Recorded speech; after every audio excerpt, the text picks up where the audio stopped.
Combien d'entre vous ont entendu parler des moteurs alternatifs, qui marchent à l'alcool, à l'eau et aux déchets recyclés?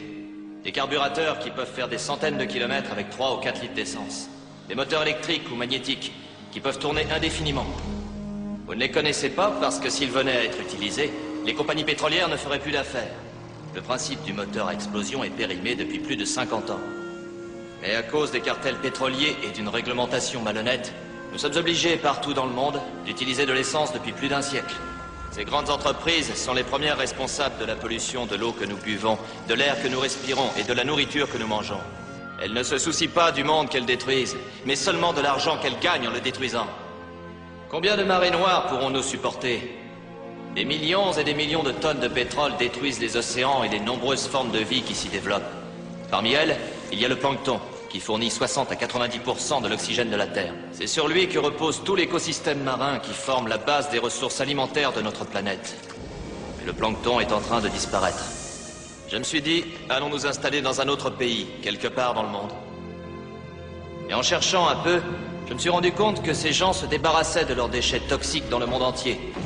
Ils contrôlent la législation et en fait, ils contrôlent la loi. La loi dit, aucune société ne peut être condamnée à une amende supérieure à 25 000 $ par jour. Si une société gagne 10 millions de dollars par jour en déversant des poisons mortels dans l'océan, il n'y a aucune raison qu'elle cesse ses pratiques. Ils influencent les médias, comme ça ils contrôlent notre esprit. À leurs yeux, c'est un crime de manifester pour se défendre. Et quand nous le faisons, on nous traite d'idiots et on se moque de nous. Nous sommes en colère parce que nous sommes atteints sur le plan génétique et biologique. Et nous n'en sommes même pas conscients. Malheureusement, cela affectera nos enfants. Quand nous allons travailler tous les jours, nous voyons juste sous notre nez des gaz nocifs s'échapper de notre voiture et de la voiture qui est devant. Ces poisons s'accumulent petit à petit dans notre organisme et nous tuent lentement, même si nous n'en voyons pas les effets. Combien d'entre nous auraient cru, il y a 20 ans, que certains jours, nous ne pourrions pas voir à 15 mètres devant nous? Que nous ne pourrions pas respirer à fond tant l'air serait chargé de gaz nocifs? Que nous ne pourrions pas boire l'eau du robinet et que nous serions forcés d'acheter de l'eau en bouteille? On nous a enlevé le droit de jouir des biens les plus élémentaires que Dieu nous a donnés.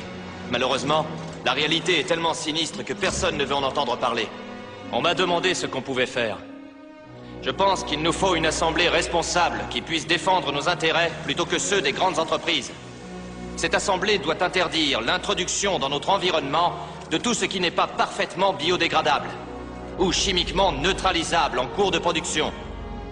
Finalement, tant qu'on pourra faire du profit en polluant la Terre, les entreprises et les individus continueront à faire ce qu'ils veulent.